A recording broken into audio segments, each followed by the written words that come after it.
গরমকালে সবাই সবার ছাদ বাগানে নানান গাছ লাগায়, কিন্তু আমি যেহেতু নতুন বাগানি তাই আমার অনেক গাছ এখনও চিনতে বাকি আছে। আমি ফার্স্ট টাইম আমার ছাদ বাগানে গন্ধরাজের চারা গাছ লাগাবো। তো যদি আমার কোনো এখানে ভুল ত্রুটি হয়ে থাকে তাহলে আমায় একটু শুধরে দেওয়ার চেষ্টা করবেন এবং আপনাদের ওপিনিয়নগুলো আমাকে কমেন্ট করে জানাবেন।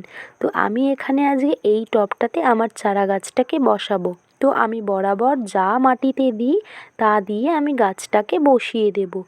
তো এই টবের মধ্যে আমি কিছুটা শুকনো পাতা দিয়েছি এবং তার নিচে আমি ড্রেনিং সিস্টেমের জন্য কিছুটা পাথর ভাঙা দিয়ে ড্রেনিং সিস্টেমটা করে নিয়েছি। তো এবার আমি মাটিটা এর মধ্যে দিয়ে তার মধ্যে গাছটাকে ভালো করে বসিয়ে দেব এবং গাছটা বসানোর সময় গাছটা এই পলি ব্যাগটার থেকে আস্তে করে খুলে নেব, যাতে এই গোড়াটা পলি ব্যাগে কোনোভাবে ছিঁড়ে না ঢুকে থাকে। তো আমি আস্তে করে এই পলি ব্যাগের থেকে গাছটা বার করে আমার এই টবটাতে বসিয়ে দিয়েছি এবং আমি এই টবটাতে কিছুটা ঠান্ডা জল দিয়ে দেব। তো দেখা হচ্ছে নেক্সট কোনো একটা ভিডিওতে। সবাই ভালো থেকো এবং আমায় সাপোর্ট করো।